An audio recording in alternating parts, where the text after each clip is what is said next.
Som, não está com som.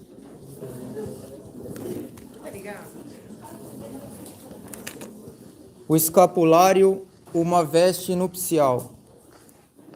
Nossa Senhora do Carmo quer nos vestir com a luz da glória.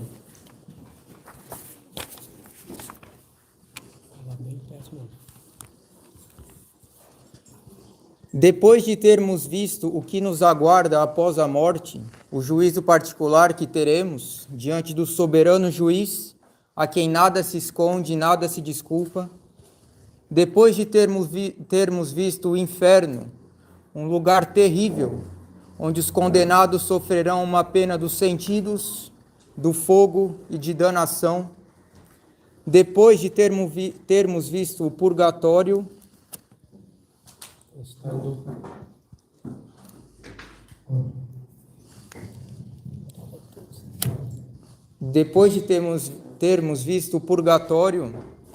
lugar onde as almas se purificam para poderem assim entrar na bem-aventurança eterna. Então aqui o purgatório se trata de algo, digamos, não comum. Por quê? Porque o lugar em que nós devemos nos purificar é aqui na terra.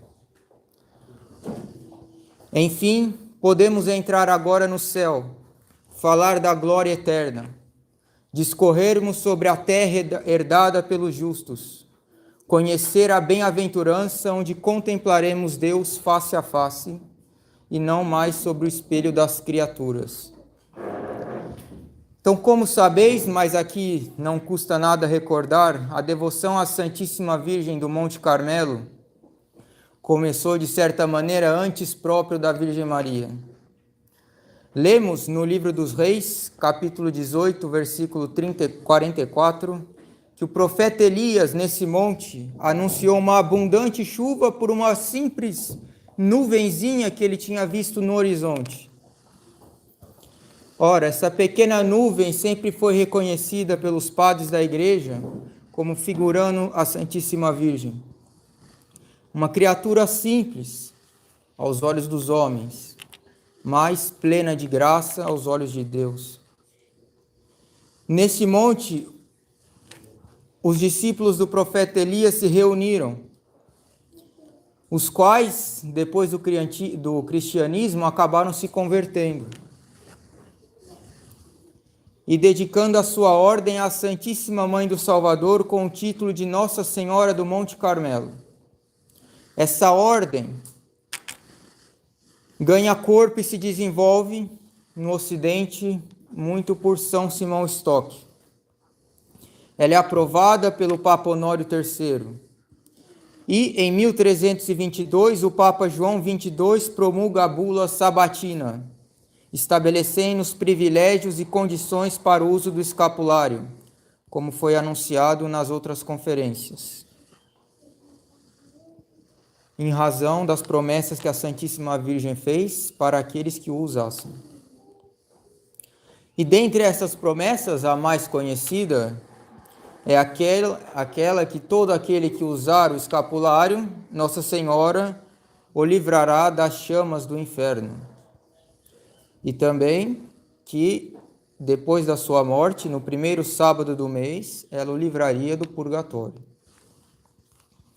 Ora, todos nós aqui, ou pelo menos a maioria das pessoas, usamos o escapulário com devoção e não fazemos dele uma espécie de amuleto mágico. E assim cooperamos para que um dia a Virgem Santíssima nos livre do fogo horrível e pavoroso do inferno e também nos livre das chamas do purgatório no primeiro sábado do mês, da semana. Entretanto, será que essa grandiosa devoção, que já tem séculos, se limitaria, digamos, a um ponto de vista de fugir do inferno? Dito de outro modo, será que a devoção à Nossa Senhora do Carmo é somente para termos medo do inferno e assim nos livrar dele? Com certeza essa devoção tem algo a mais. A vida cristã tem de fato um lado negativo? Jesus dirigiu-se a todos e disse: se alguém quer vir após mim, renegue-se a si mesmo, tome sua cruz e siga-me. Mas a vida também cristã, já dizia um pregador aqui nessa capela, não consiste apenas em tirar do nosso jardim as ervas daninhas, mas consiste principalmente e sobretudo em plantar rosas no nosso jardim. Caso contrário, a gente se cansa e a gente o deixa, já que nenhum homem pode viver privado de qualquer prazer, de todo prazer, a todo tempo. Assim, aquela pessoa que vê a religião como um peso a carregar, uma cruz que se leva sem nenhum gosto, uma hora ou outra vai se entregar aos prazeres do mundo. Eis nosso objetivo aqui hoje: mostrar que essa devoção quer, sobretudo e em primeiro lugar, que tenhamos um ardor pela glória eterna, por essa felicidade que nos aguarda na bem-aventurança. Mostrar que Nossa Senhora quer que vistamos esta veste, que é o escapulário, para um dia nos revestirmos da luz da glória de Deus. Para alcançarmos esse fim que nós nos propomos, começaremos discorrendo sobre o que é o céu, qual é a sua natureza. Em seguida, já que o tema central aqui hoje é a Rainha dos Céus, trataremos um pouco da glória que essa rainha exerce no céu, por estar associada como corredentora à obra salvífica de seu Filho Jesus Cristo. Enfim, após termos alimentados, digamos assim, nossa inteligência, inflamado nossa vontade, concluiremos mostrando que essa devoção à Nossa Senhora do Carmo deve, na prática, nos afeiçoar às coisas celestes, já que estamos mortos e nossa vida está escondida com Cristo em Deus, como diz São Paulo. A bem-aventurança eterna. Devemos, caros fiéis, sem cessar ter diante dos olhos que essa felicidade tão plena e completa que goza os bem-aventurados no céu, devemos tê-la por objetivo e fim de todas as nossas ações. Mas, afinal de contas, o que é essa bem-aventurança? Ela significa a felicidade que um dia gozará todas as pessoas que forem salvas. Finalmente passará essa agonia terrena, essa inquietude que toma tanto conta do nosso coração. Santo Agostinho começava o seu livro das Confissões, então livro 1, capítulo 1, dizendo: fizeste-nos para ti, e inquieto está o nosso coração enquanto não repousa em ti.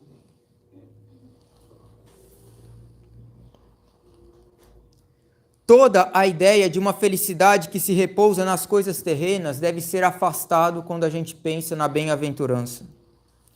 Bem ao contrário, parece mesmo que quanto mais nos afeiçoamos às coisas sensíveis, por serem tão difíceis de ser ordenadas a Deus por conta da ferida do pecado original, mas mais nos deixamos levar pelos prazeres aparentes do mundo e deixamos de lado a felicidade eterna no céu. Não há felicidade verdadeira neste mundo. O apóstolo São Paulo nos ensina: renunciai à impiedade e às paixões mundanas. Vivei neste mundo com sobriedade, justiça e piedade, na expectativa da nossa feliz esperança.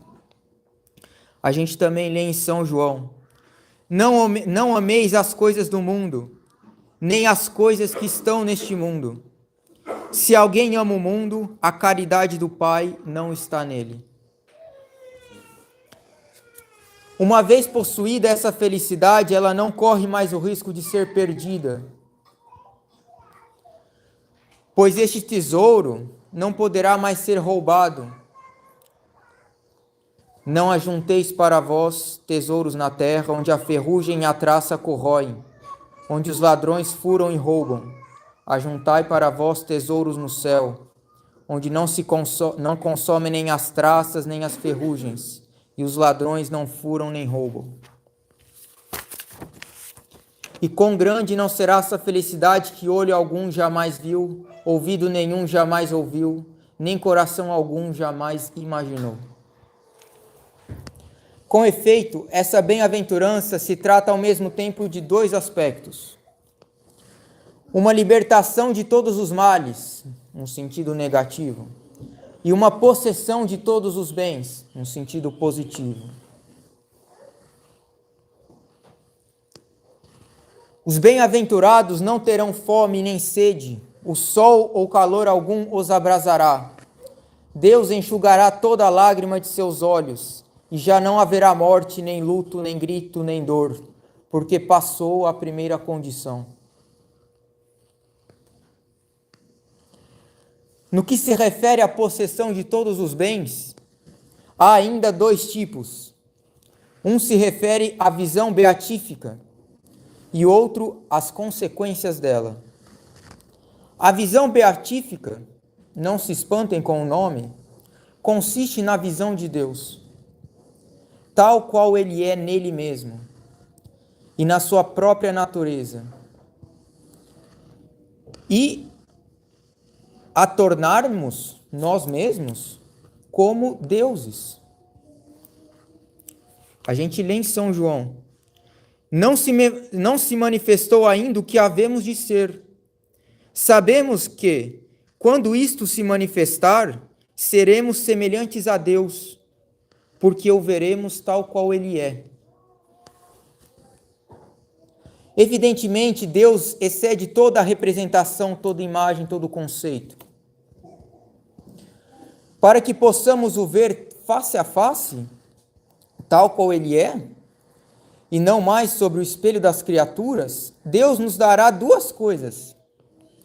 Primeiro, Ele nos dará a luz da glória, que é uma luz que elevará o nosso espírito para o colocar, de certa maneira, à altura de Deus. Essa luz nos tornará a nossa alma conforme a Deus, de uma certa maneira semelhante a Deus. A segunda coisa que Deus nos dará, e sobretudo, é que Deus se dará a Ele mesmo na nossa inteligência para Ele ser visto. Deus tornar-se-á como que a forma da nossa inteligência. Ou seja, nós o conheceremos por Ele mesmo. Deus, podemos dizer, se colocará em nossa inteligência para que o possamos contemplar tal qual Ele é. Aqui está a fonte da felicidade, a maior das felicidades. Mas atenção, não se trata de uma felicidade individual, como a gente pode pensar com o nosso espírito moderno. Mas se trata de uma felicidade na comunhão da igreja, contemplando a maravilha que é Deus. A glória que a Santíssima Virgem terá, de uma certa maneira, também será nossa. Nós participaremos do mesmo corpo.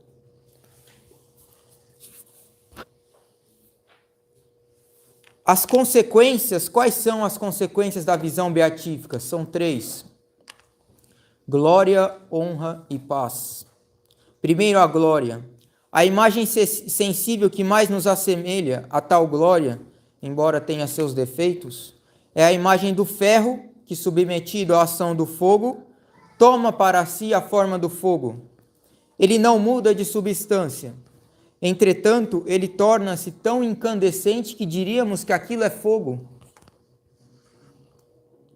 De maneira igual, aqueles que forem introduzidos na glória do céu serão de tal modo inflamados pelo amor divino que eles se distinguirão, sem mudar de natureza, daqueles outros que vivem na terra. O segundo, a honra. Que honra não será aquela de ser chamado não mais servidor, mas amigo, irmão, filho. Senhor, vós honrais demasiadamente vossos amigos. Terceiro, a paz. Que paz não será aquela onde estaremos completamente tranquilos e saciados em Deus? Vinde, benditos de meu Pai, possuí o reino que vos foi preparado desde a criação do mundo. Meu povo habitará em uma paz deliciosa, em moradas tranquilas, e gozará do repouso no meio das abundâncias, diz o profeta Isaías. Não é preciso lembrar, caros fiéis, que essa bem-aventurança, que é a vida eterna, já começa aqui na terra. A graça que nós possuímos desde o batismo é o germe da vida eterna e deve se desenvolver sem obstáculos da nossa parte. E os frutos da vida eterna já começam aqui. São Paulo enumera 12 frutos. Caridade, alegria, paz, paciência, afabilidade, bondade, felicidade, brandura e temperança. Esses frutos são como que consequências da vida da graça que já começa aqui. O que vocês me diriam se uma criança não crescesse, ficasse um anão? Seria uma coisa anormal? Da mesma maneira nós, na vida espiritual, se a gente não cresce, a gente se torna um anão espiritual. A gente deve crescer. A vida da graça é única, porém ela possui 2 etapas, uma aqui e outra no céu. Passemos agora à segunda parte, a glória consumada de Maria no céu.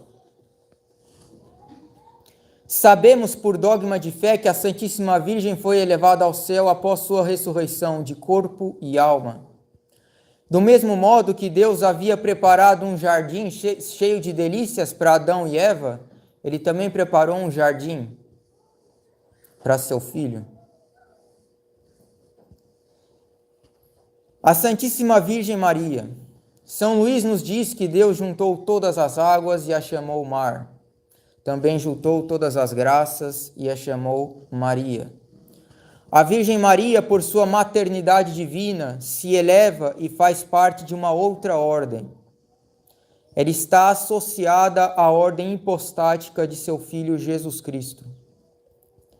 Se a gente presta um culto à parte à Santíssima Virgem, não é porque ela é mais santa que todos. É porque ela participa de uma outra ordem. Esse culto a gente chama culto de hiperdulia.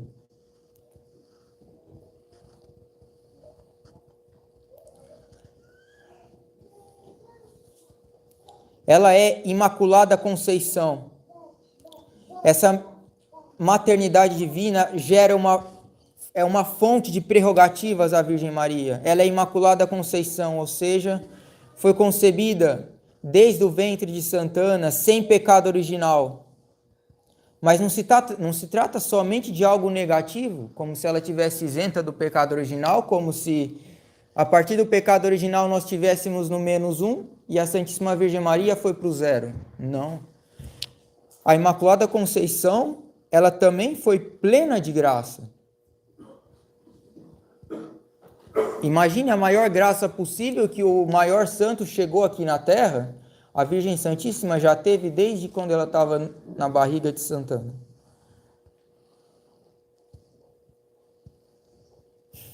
Ela não foi salva por modo de redenção como nós fomos, mas por modo de preservação. É como se alguém quebrasse uma perna e o médico vai lá e conserta. Com a Santíssima Virgem foi diferente, ela foi salva não. Deus a preservou de quebrar a perna. Ela é corredentora junto com seu Filho Jesus Cristo. Ela é virgem antes, durante e depois do parto. Ela é rainha do céu e da terra, onde ela exerce uma verdadeira autoridade. É sabido que desde o primeiro instante da concepção de Maria, ela foi plena de graça, ou seja, cheia do maior grau de caridade possível. Com efeito, a caridade é algo que não cessa de crescer, como eu acabei de dizer. E quanto mais temos caridade, mais ganhamos. A caridade é semelhante a uma pedra que está caindo. Quanto mais ela se aproxima do chão, mais rápida ela fica. A mesma coisa é a caridade. Quanto mais caridade nós temos, mais nós ganhamos. O problema é que a gente coloca obstáculos. Entretanto, isso não aconteceu com Maria. Ela sempre cresceu na caridade, principalmente pelos mistérios da encarnação, paixão e Pentecostes. Digamos que Maria, ao longo de sua vida, exerce diferentes funções. E por fim, em Pentecostes e na sua Assunção, ela exerce as suas derradeiras funções, que é Mãe da Igreja e Rainha do Céu. Gostaríamos aqui, caros fiéis, de ressaltar e explicar como a Santíssima Virgem exerce essa realeza e maternidade no céu. A beatitude de uma alma no céu é proporcional ao grau de caridade que ela teve aqui na terra. Ora, desde o primeiro instante da concepção de Maria, sua graça e caridade já ultrapassavam certamente a dos maiores santos e anjos, pois ela deveria conceber o Filho de Deus. Assim, a visão beatífica de Maria penetra mais profundamente na essência de Deus que qualquer outro santo, que qualquer outro anjo. É semelhante à visão de uma águia. Imagine todo mundo aqui, e se a gente colocasse uma águia aqui, embora nós sejamos muitos, a visão da águia sempre vai ultrapassar a nossa. Ou, para dar outro exemplo, embora nós tenhamos muitas obras, todas juntas, não chegam ao nível da obra de Santo Tomás. Para dar outro exemplo, embora os cardeais, os bispos tenham um verdadeiro poder na igreja, mesmo eles todos juntos em um concílio, eles não chegam à autoridade do Papa. Aqui não se trata de quantidade, mas de qualidade. E por fim, para dar um outro exemplo, para ficar mais claro, todo sacrifício que a gente faz, embora a gente conte inúmeros sacrifícios de todo mundo, eles não vão chegar nunca a uma missa celebrada.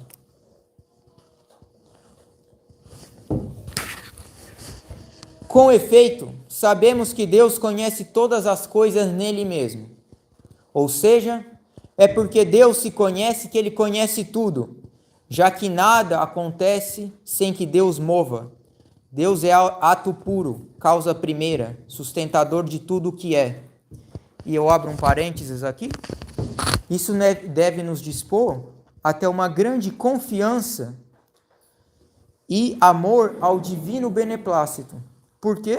Pois, se nada acontece sem que Deus mova, e se Deus é a própria bondade, nada acontece que não seja para a glória de Deus. Fecho parênteses. Então, Deus não se pendura numa sacada para ver o que está acontecendo. Deus não olha pela janela para saber o que o outro está fazendo. Deus não assiste um jornal para saber as notícias. Deus não olha os perfis de Instagram e Facebook para saber onde o outro está, o que ele está fazendo. Não. Deus conhece tudo nele mesmo. Ele sabe de tudo. Eu cito o Salmo 138. Senhor, vós me perscrutais e me conheceis. Sabeis tudo de mim. Quando me sento ou me levanto, de longe penetrais meus pensamentos. Para onde irei? Longe de vosso espírito? Para fugir apartado de vosso olhar? Se subir até os céus, ali estarei. Se descer à região dos mortos, lá vos encontrarei também. Ora, podemos concluir uma coisa aqui. Sendo Maria a criatura que mais penetra na essência divina, como vimos, ela será a criatura que melhor conhece as coisas. Por quê? Porque ela penetra mais em Deus. O que se passa conosco, ela conhece. E isso pode ser plenamente conhecido, por quê? Porque ela está no céu. Logo, no céu, ela pode exercer sua maternidade para conosco de maneira perfeita, o que ela não poderia fazer aqui na terra. Pois ela conhece do ponto de vista de Deus todas as nossas necessidades e obstáculos a enfrentar. E que mãe, conhecendo as necessidades do seu filho, não vai socorrê-lo? Eis a nossa mãe do perpétuo socorro. Ademais, é certo que somente Deus, por sua essência, tem a realeza universal sobre todas as criaturas. Deus as governa e as conduz a seus respectivos fins. Jesus Cristo participa dessa realeza devida somente a Deus por sua união hipostática, pela sua plenitude de graça, pela sua vitória contra a morte, o demônio e o pecado. A Santíssima Virgem participa dessa realeza. Ela é, de fato, mãe do Cristo Rei. Mas também, por Deus, tê-la revestida de um real poder e autoridade. Nossa Senhora esteve intimamente ligada à vitória obtida por Jesus Cristo no Calvário. Ela, portanto, também participa dessa vitória. De fato, normalmente a mãe de um rei não é rainha. Contudo, a mãe de um rei é mãe de um rei que se tornou rei. Enquanto Jesus Cristo não é um homem que se tornou Deus. Jesus Cristo é Deus por natureza. Ele não se tornou rei, ele é rei. Portanto, Maria participa dessa realeza universal de Cristo Rei, na medida em que, sobretudo de modo interior e oculto, ela nos dispensa todas as graças. E também exteriormente, na medida em que nos é exemplo de virtudes. De fato, o que ela não parece participar aqui é do reino de justiça. Isso é claro um pensamento piedoso, porque a justiça e a misericórdia jamais se opõem, embora a misericórdia sempre ultrapasse a justiça. Eis aí a nossa mãe de misericórdia, advogada e refúgio dos pecadores. Esse reino é exercido na terra, no céu e no purgatório, e mesmo no inferno, de maneira que a tradição, de maneira piedosa, nos conta que no dia da Assunção, 15 de agosto, os condenados no inferno têm um certo alívio, se assim a gente pode conceber. Cito uma frase que é magnífica do livro de Esther, que simboliza tudo o que Nossa Senhora ganhou de Deus. Logo que o rei viu a rainha Esther no átrio, esta conquistou suas boas graças, de sorte que ele estendeu o cetro de ouro que a tinha na mão. E Esther se aproximou para tocá-lo. O cetro é visto como sinal de submissão à autoridade simbolizada por ele. Nossa Senhora tocou nesse cedro, o rei deu esse cedro para a Virgem Maria.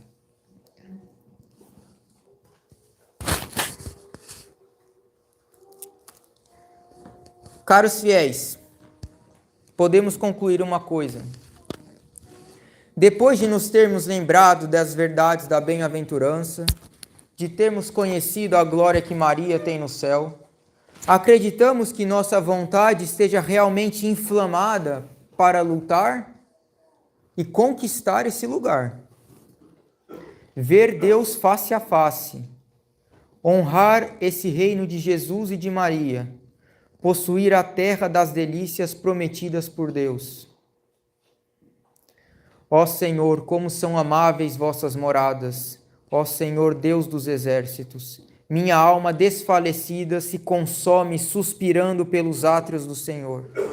Meu coração e minha carne exultam pelo Deus vivo, nos diz o Salmo 83. Contudo, apesar de nos dispormos a tudo deixar, a tudo lutar, para um dia conquistarmos o céu, é importante fazermos resoluções práticas, já que a vontade apenas afetiva não é muito útil, não é suficiente. Ela deve passar a ser efetiva, pois é assim que amamos a Deus. Por consequência, gostaríamos de tirar alguns frutos das práticas a Nossa Senhora do Carmo.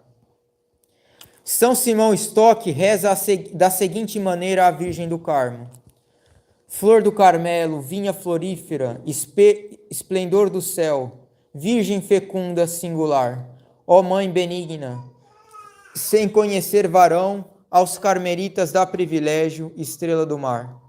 Com essa oração, que também foi dita na conferência do Padre Marcos, a Virgem do Carmo promete singular proteção aos carmelitas. E eu quero vos lembrar que a gente, usando o escapular, a gente participa dos carmelitas de uma certa maneira. Ela prometeu aos carmelitas uma proteção, uma aliança de paz. Eis aí algo muito importante: viver em paz, unidos por Maria, em Maria, com Maria, a Jesus Cristo, nosso único Senhor. Assim, de maneira concreta, nas coisas da nossa vida, peçamos a Maria, peçamos seus conselhos, o que eu devo fazer em tal situação.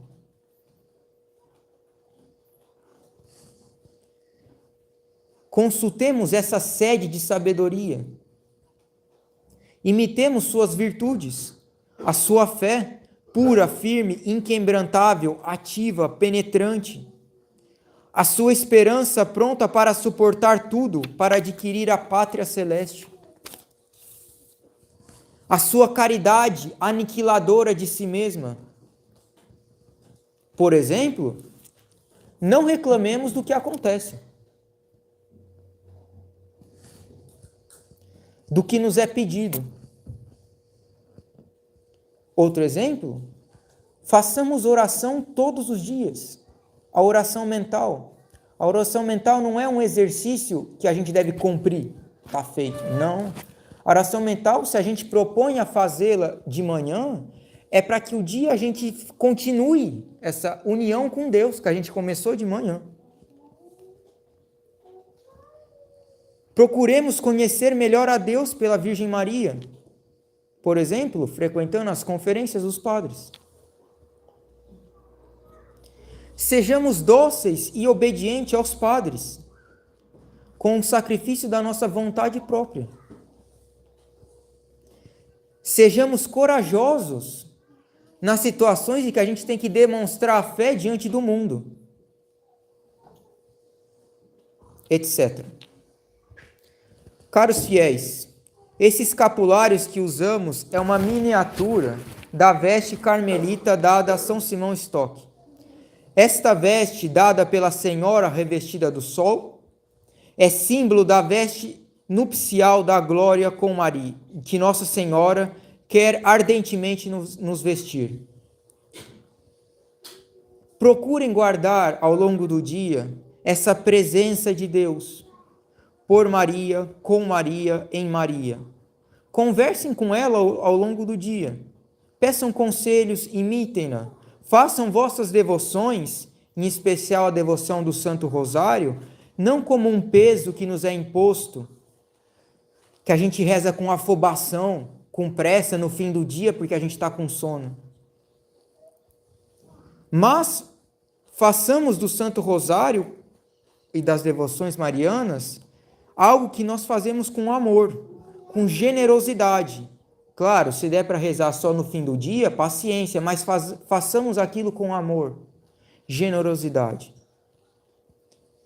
Sabendo que aquilo é uma conversa com a Santíssima Virgem.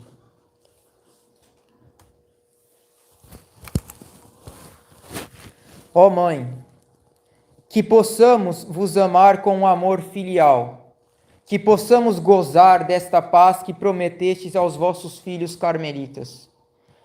Tal como a criança que está tranquila e sossegada no seio materno, assim esteja minha alma na vossa presença. Se é verdade que a natureza do amor é de nos tornar uma só coisa com o objeto amado, que a vossa vida seja a minha vida. Quanto mais a criança é frágil, mais ela necessita de sua mãe. Eis a via que quero tomar, a via da infância, que é a vida em vós, ó Virgem do Carmo, assim seja.